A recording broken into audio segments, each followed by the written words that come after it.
Fake HOA cops tried to grab my daughter until my army dad put them in the dirt. The sun hung low over Karen Town, a sleepy suburb where picket fences hid festering grudges. I clutched my daughter Lily's hand, her tiny fingers trembling as we hurried down Maple Street. The air felt thick, like the world was holding its breath. Two men in crisp, too perfect police uniforms trailed us, their boots clicking with purpose. They weren't real cops. I knew at the moment they flashed their badges cheap, plastic, the kind you'd find in a costume shop. They claimed to be HOA enforcers, sent to protect the neighborhood, protect my foot. They wanted Lily. It started 3 weeks ago when the Karen Town HOA tightened its grip. New rules. No kids playing outside past 6 p.m. No unapproved pets. No unsightly gardens. My sunflowers, bright and defiant, were the first to go, ripped out by gloved hands under the guise of community standards. I fought back, posting on the neighborhood app, rallying others to resist.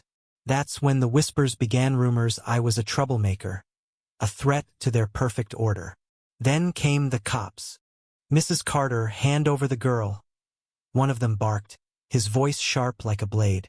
His partner, a wiry man with a scar across his cheek, smirked. Lily whimpered, pressing closer to me. We were cornered near the old oak in the town square, the heart of Karen Town, where neighbors once shared lemonade and gossip. Now, a small crowd gathered, their faces a mix of fear and curiosity. No one stepped forward. "They're not taking you," I whispered to Lily, my heart pounding. I scanned the crowd for help, but eyes darted away. The HOA had everyone scared, stiff fines, threats, even rumors of evictions. These fake cops were their muscle, hired to silence dissenters like me. I'd heard stories. Families disappearing after defying the rules, their homes sold overnight. But Lily, my 8-year-old, with her gap-toothed smile and love for drawing chalk rainbows, they'd crossed a line. The scarred man lunged, grabbing for Lily's arm. I yanked her back, screaming, "Get away!" The crowd gasped, but still no one moved. That's when I heard the gravel crunch behind me. A shadow loomed, broad and unyielding. My father, Jack, stepped forward. His old army fatigues faded, but his presence commanding. At 65, he was a wall of muscle and grit, a Vietnam vet who'd seen worse than these wannabe tough guys. His eyes burned with a fury I hadn't seen since I was a kid. "Touch my granddaughter again, and you're done," he growled. The air shifted. The fake cops froze, their confidence cracking. Jack didn't carry a weapon, didn't need one. His hands, scarred from years of service, were weapons enough. The crowd murmured, sensing a shift. The scarred man sneered, "Old man, this ain't your fight." Jack stepped closer, his voice low and lethal. "You're not cops. You're not even men. You're bullies in bad costumes." He pointed at their badges, glinting falsely in the sunlight. "And you picked the wrong family." The tension snapped like a taut wire. The scarred man swung at Jack, a clumsy haymaker. Jack sidestepped, grabbed the man's wrist, and twisted. A sickening crack echoed as the man crumpled, howling. The other fake cop charged, but Jack was faster, driving a fist into his gut. He hit the dirt, gasping. The crowd erupted, some cheered, others screamed. I pulled Lily close, shielding her eyes. Then came the twist. Mrs. Delaney, the quiet widow who lived at the end of our street, pushed through the crowd. She was 80, frail, always knitting on her porch. No one suspected her.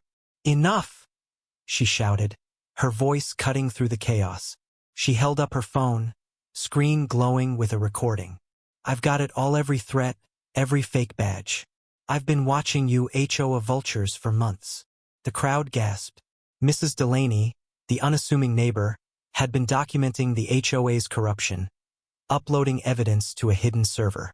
She'd been waiting for the right moment. The fake cops scrambled to their feet, but the crowd closed in, emboldened. Phones came out, recording their retreat. Jack stood firm, his arm around me and Lily. "You're done here," he said. The men fled, their fake authority shattered. But the victory felt hollow. Mrs. Delaney's evidence exposed the HOA's leader, a slick lawyer named Gregson, who'd been extorting families for years. He was arrested that night, but the town was broken. Neighbors turned on each other, ashamed of their silence. Trust, once the glue of Karen Town, was gone. Lily stopped drawing rainbows. She'd seen too much: her mother screaming, her grandfather fighting, her neighbors cowering. I tried to rebuild, to plant new sunflowers, but the soil felt tainted. Jack moved in with us, his strength a quiet comfort, but even he couldn't erase the scars. The HOA dissolved, but the bitterness lingered. Families left, houses sat empty. Karen Town wasn't home anymore. As the sun set on that final day, I stood by the oak, Lily's hand in mine.